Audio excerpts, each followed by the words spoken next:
So we got some old fittings, old plastic fittings, because we're reusing the wet dry line. And there's nothing wrong with it really. I don't mind black on the wet dry line sometimes. It's not a huge deal. So we just got the old plastic fittings here. It was old booster style, all plastic, leaky. So we're gonna put in some stainless to tune it up. And there you have it. Plastic pieces are removed. The extra that was there, we put it straight in. And you can see how I do it with the backwards Y. And these are Ys that I make. I weld on the NPT fitting to screw the valve right onto. And of course a Y there. I would like to see a Y on the dry line. However, that's all I could get.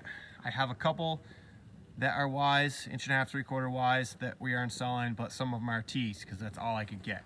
So I will use them, you know, sparingly. Wherever a T fits, I'll use a T. If it's a Y, then a Y fits better. So, but yeah. So when you stand back, the jumper, it's all good. So this particular build, is probably going to be around 1,500 taps, I guess. We're kind of coming to an end now. So it's kind of nice to have a trail through the middle of the bush. I don't know if you can see way over there. There's a blue main line. That's the furthest one away you can see. That's kind of the end of this build.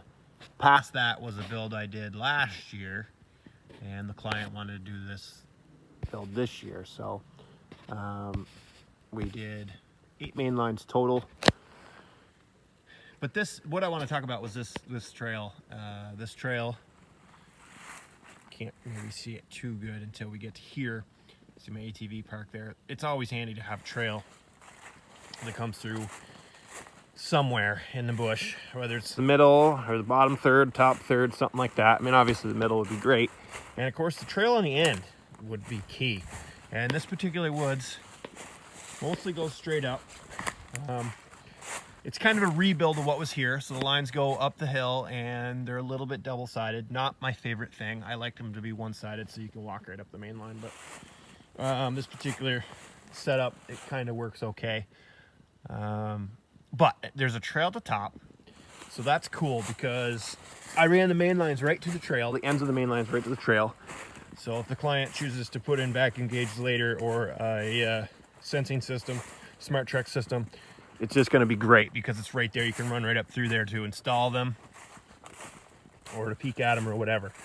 And of course it was great because it's all downhill.